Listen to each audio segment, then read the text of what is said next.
Estamos de regreso aquí en Cuesta Arriba, Salud Financiera.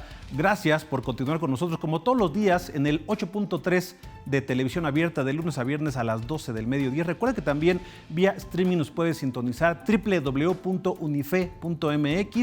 Ahí le dan la sección de streaming también de lunes a viernes con todos nuestros contenidos en economía, finanzas y negocios y también aspectos sociales que nos involucran, que nos afectan, que repercuten en nuestro actuar diario. Y es que precisamente recientemente el Centro de Estudios Espinosa Iglesias y la organización México ¿Cómo Vamos? Presentaron un estudio llamado la antología Reimaginemos el panorama, ingresos, gastos y desigualdades, para documentar precisamente la pobreza, la situación que enfrentamos. Y precisamente para hablar sobre este trabajo, agradezco la comunicación con Rocío Espinosa. Ella es investigadora del Centro de Estudios Espinosa Iglesias. Rocío, ¿cómo estás? Muy buenas tardes, gracias por la comunicación. Hola, ¿qué tal? Buenas tardes, muchas gracias por el espacio.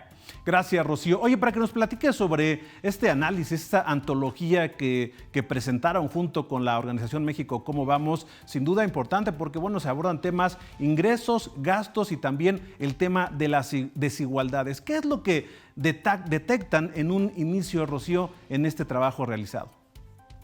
Pues mira, justamente es una colaboración, como ya lo comentaste, entre nosotros, el Centro de Estudios Espinosa Iglesias y la organización México ¿Cómo Vamos?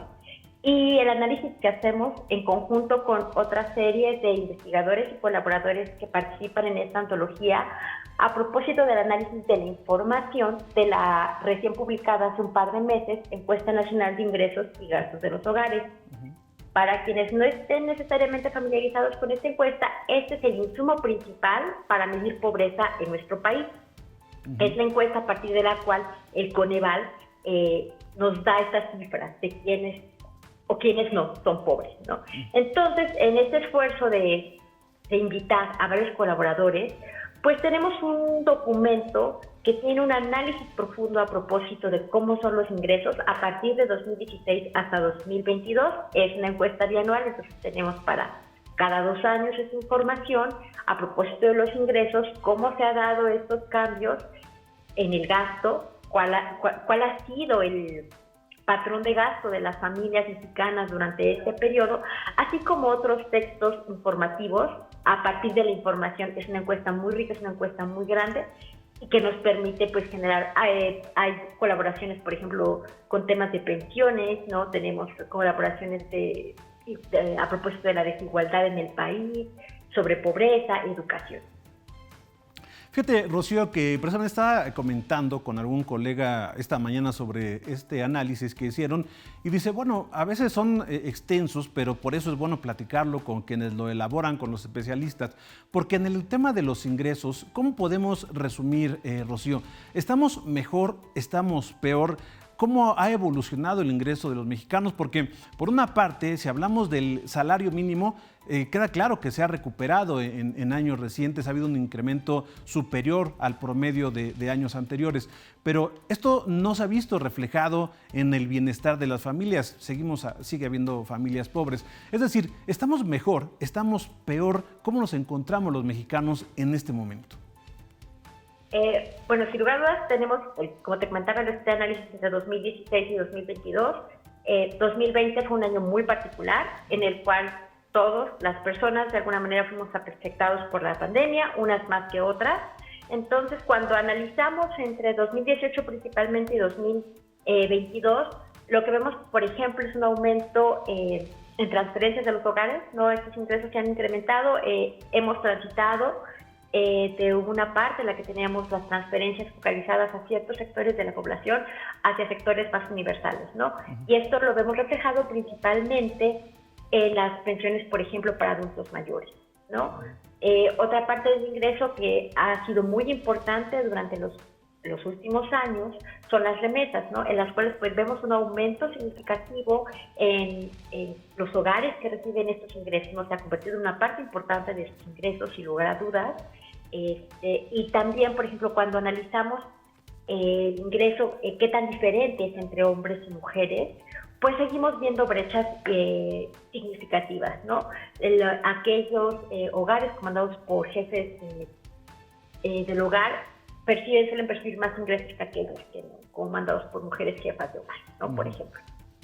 Ahora, ¿qué tanto, siguiendo con el tema de los ingresos, ahorita le entramos a los gastos, Rocío, en el caso de los ingresos, ¿qué tanto las transferencias, los programas sociales que se han implementado muchos en esta administración y a los cuales se le dan destinado grandes recursos, qué tanto han impactado? Porque, bueno, se entiende que el principal ingreso de los mexicanos pues es su trabajo, pero ¿qué tanto esas transferencias y los programas sociales impactan o benefician a las familias y sobre todo a la de los deciles más bajos, es decir, a los más pobres?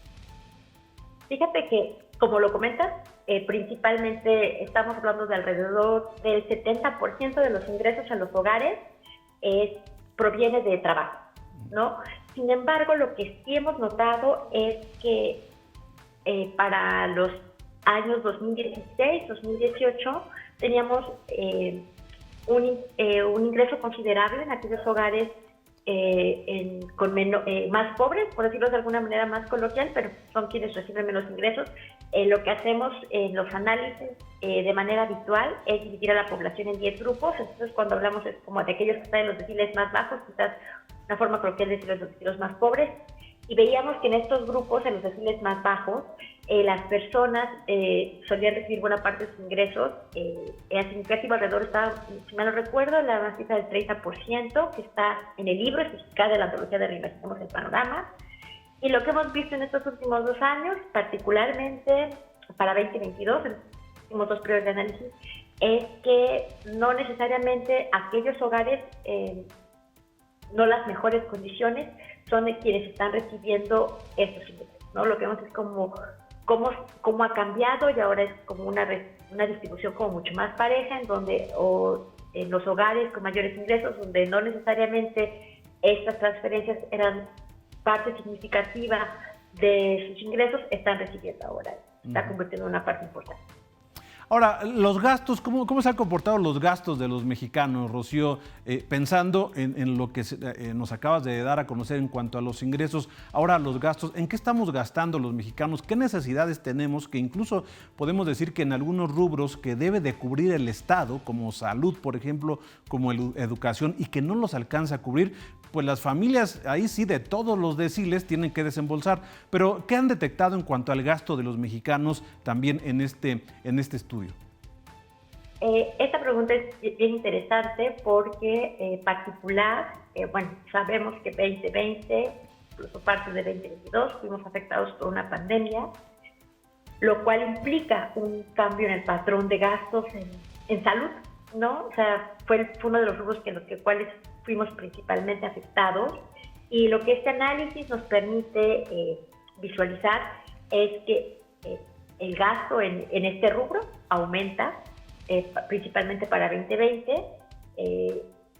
Sin embargo, lo que se logra vislumbrar a partir de los datos es que son en aquellos hogares más pobres en los cuales hubo un mayor gasto, ¿no? Con respecto a otros años, si lo comparamos, en 2020, ¿no? Que en otros deciles.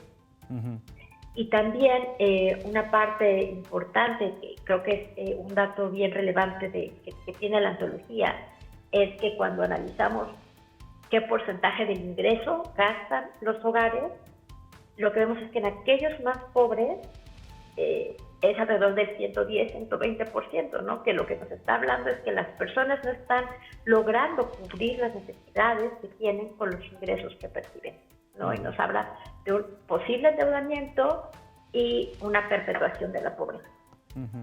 Ahora, supongo, Rocío, y es un tema también que analizan en esta antología, el tema de la movilidad social. Obviamente, pues con estos datos que nos estás dando a conocer, pues cómo se ha comportado la movilidad social. De entrada, bueno, entendiendo que la movilidad social es precisamente pues mejorar de la condición que tienes en este momento, pasar, por ejemplo, al siguiente decil. ¿Qué tanto ha ocurrido eso en México, Rocío? Mira, en particular en la antología no tenemos movilidad por ingresos, pero en colaboración con otros colegas analizamos otra dimensión que es igual de importante que los ingresos, que es la movilidad educativa, ¿no? Y esto es qué tanto hemos avanzado con respecto a cómo era la escolaridad de nuestros padres. Y junto con otros colegas, Rodolfo de la Torre y Roberto Vélez, hicimos un análisis para las personas entre 18 y 24 años y vemos si sus años de educación son mayores que los de sus padres. o en qué condiciones están. Y lo que nos encontramos es que tenemos alrededor de 30% de los jóvenes en este grupo de edad que desafortunadamente no están logrando rebasar los años de educación de sus padres. Y de este 30% de jóvenes que no están logrando rebasar la educación de sus padres, alrededor del 24% se está quedando con menos años de escolaridad de sus padres. Y consideramos y tenemos presente que el promedio de los años de educación de los padres de estos jóvenes a quienes analizamos son 9 años, eso quiere decir que tenemos un grupo importante de jóvenes que no está alcanzando la educación secundaria. Claro. Y por la literatura y por lo que quizás todos nosotros podemos experimentar cuando entramos al mercado laboral, nos damos cuenta cuán importante, ¿no? Uno de los primeros requisitos que te piden es tantos años de educación, ¿no? Secundaria terminada, preparatoria terminada. Entonces estamos teniendo un rezago importante en un grupo de población que está por insertarse al mercado laboral, o que ya se está insertando al mercado laboral, que no tiene un requisito que es fundamental pues para seguir avanzando y para que es señal de otras fortalezas que pueden enriquecer como su vida laboral, ¿no? Y principalmente pueden ayudarlos a cambiar e incrementar sus ingresos a lo largo de esta vida laboral. Claro. Pues bien interesante, Rocío. ¿Dónde podemos consultar este estudio para las personas que quieren profundizar en él? Pueden entrar a nuestra página www.ceey.org.mx, así como la de México Cómo Vamos, y desde ahí pueden encontrar los links para poder descargar la información de esta antología que la verdad es muy interesante. Bien interesante, la verdad es que sí. Te agradezco mucho, Rocío, esta interesante charla. Felicidades por estos trabajos que publican. Siempre ilustran cómo nos encontramos los mexicanos, sobre todo en el aspecto socioeconómico. Gracias y que tengan muy buena tarde. Gracias por el espacio. Buena tarde. Gracias.